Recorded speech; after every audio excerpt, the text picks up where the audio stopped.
stay far away from sexual immorality, is strongly emphasized throughout the Scriptures. A key passage that captures this warning is found at Proverbs 5:3, which reads, "For the lips of a wayward woman drip like a honeycomb, and her mouth is smoother than oil." Here the Bible highlights how seductive and appealing immoral advances can seem at first. The sweet words of an immoral person, whether in person, online, or elsewhere, may capture our attention. Yet, as we will see, this sweetness does not last. To protect ourselves from falling prey to such temptations, it is vital to heed the wisdom passed down from generation to generation. Notice what Proverbs 4:4-5 urges us to do. "He taught me and said to me, May your heart hold fast to my words. Keep my commandments and continue living. Acquire wisdom, acquire understanding. Do not forget, and do not turn aside from what I say." These verses remind us that divine principles are not designed to restrict our happiness, but to safeguard it. By actively acquiring wisdom through studying and applying God's Word, we sharpen our ability to recognize inappropriate advances, just as Amy did in the example where she refused to be swayed by a co-worker's flattery. Immoral proposals often start with flattering or smooth words. The account of the 27-year-old secretary named Amy illustrates this perfectly. She admitted that it felt good to be noticed by a man who lavished her with praise.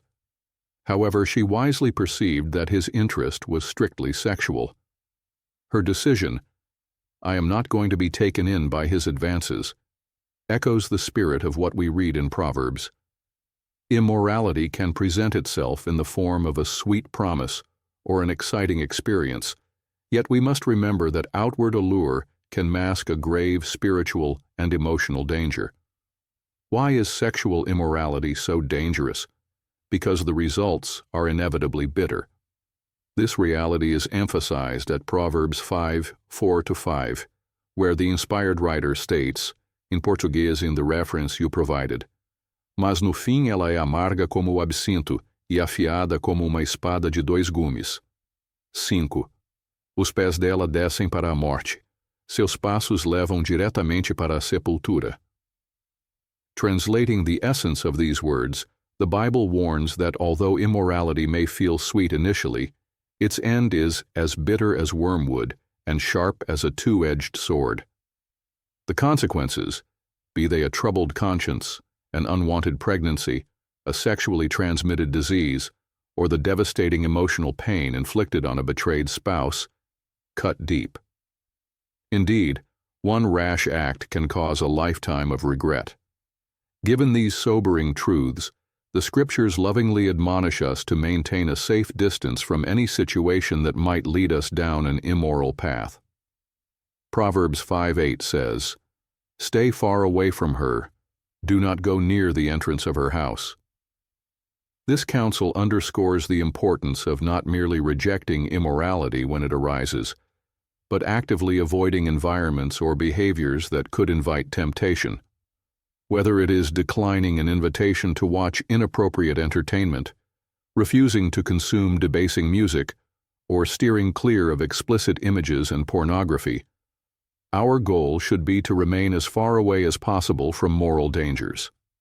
The Bible's further counsel at Proverbs 6:27, 1 Corinthians 15:33, and Ephesians 5:3-5 supports this stance.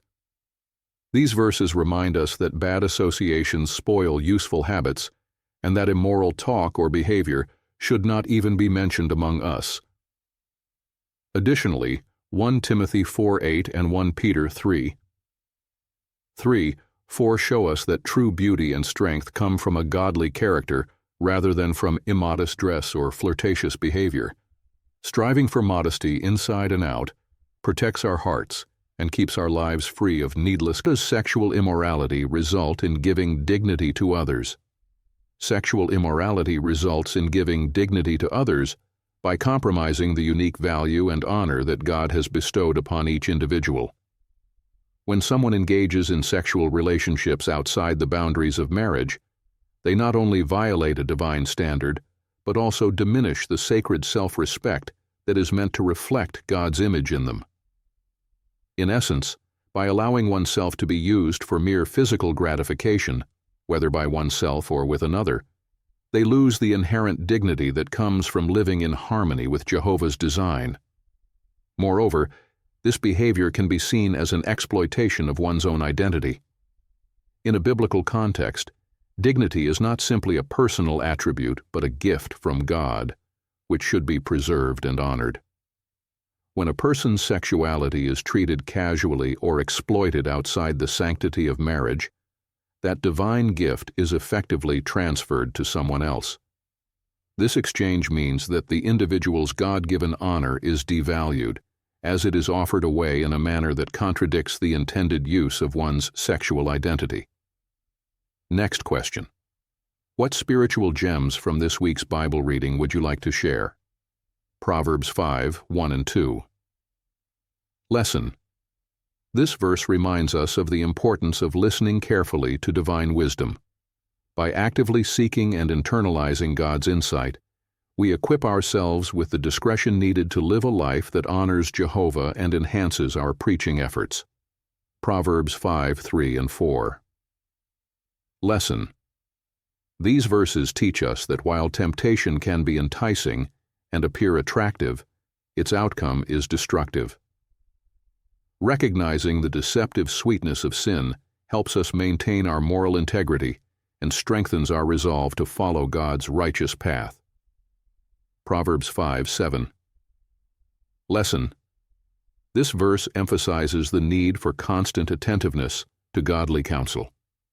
Just as we are encouraged to remain focused in our studies of the Scriptures, we are also reminded to be vigilant in our personal conduct and preaching, ensuring that we do not stray from God's guidance. Proverbs 5:8. Lesson. Here, we learn the importance of proactively avoiding situations that might lead us into moral danger.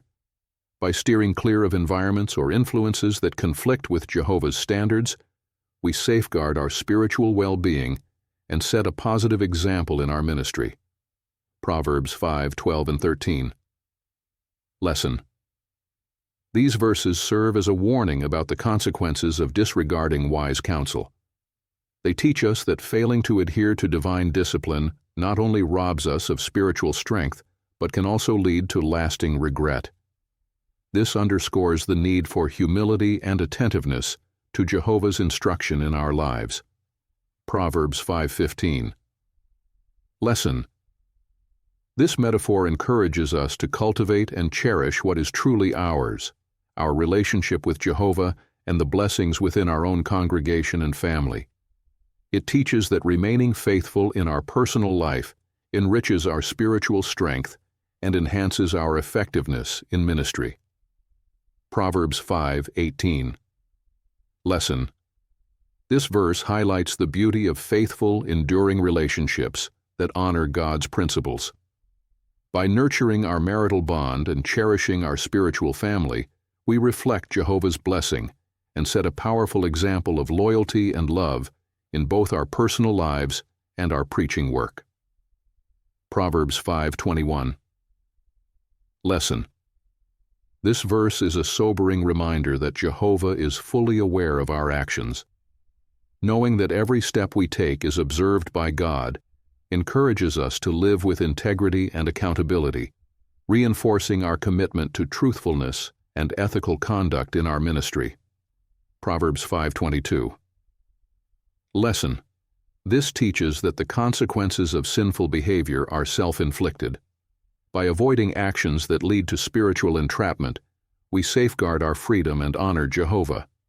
It's a call to consistently choose the righteous path and warn others against the dangers of folly. Proverbs 5:23. Lesson. This final verse in the chapter underscores the critical importance of self-discipline. It reminds us that neglecting spiritual discipline results in severe consequences, including estrangement from God's guidance. Embracing discipline in our daily lives and ministry not only protects us, but also enables us to better share the light. Paul not surprised by the persecution he is facing in Jerusalem. Paul is not surprised by the persecution he faces in Jerusalem because he had already been forewarned about the hardships awaiting him.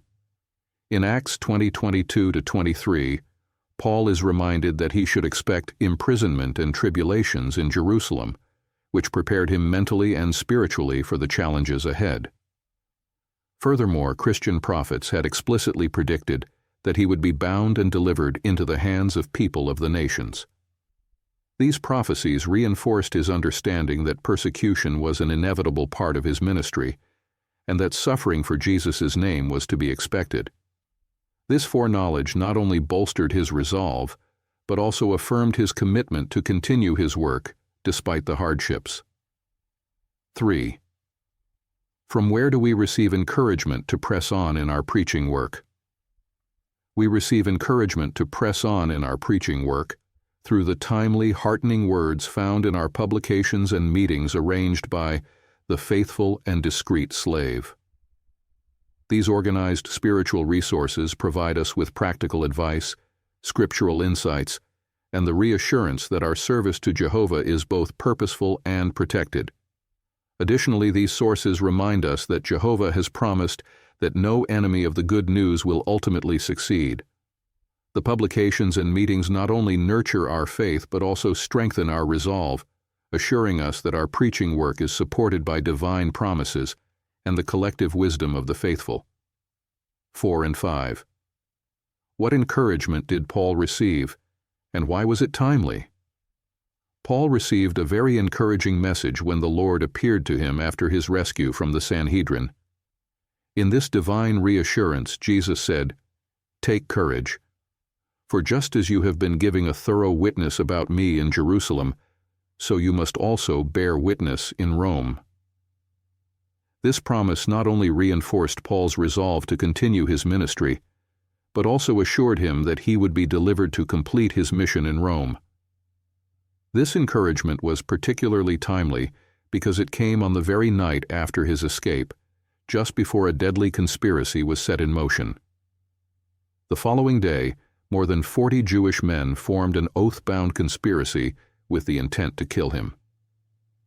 In the midst of such imminent danger and organized opposition, the Lord's words provided Paul with the strength and assurance needed to face the persecution ahead, confident that divine support would enable him to overcome the imminent threat.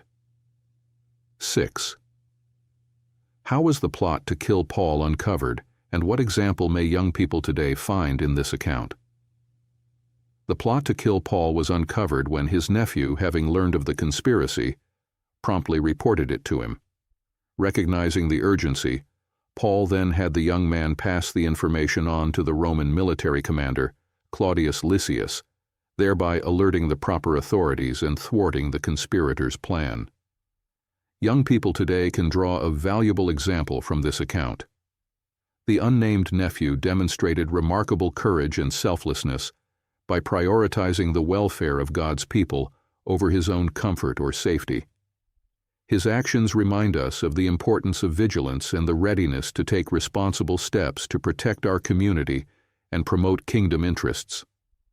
This model of proactive, faithful service is one that Jehovah dearly values and encourages among his followers.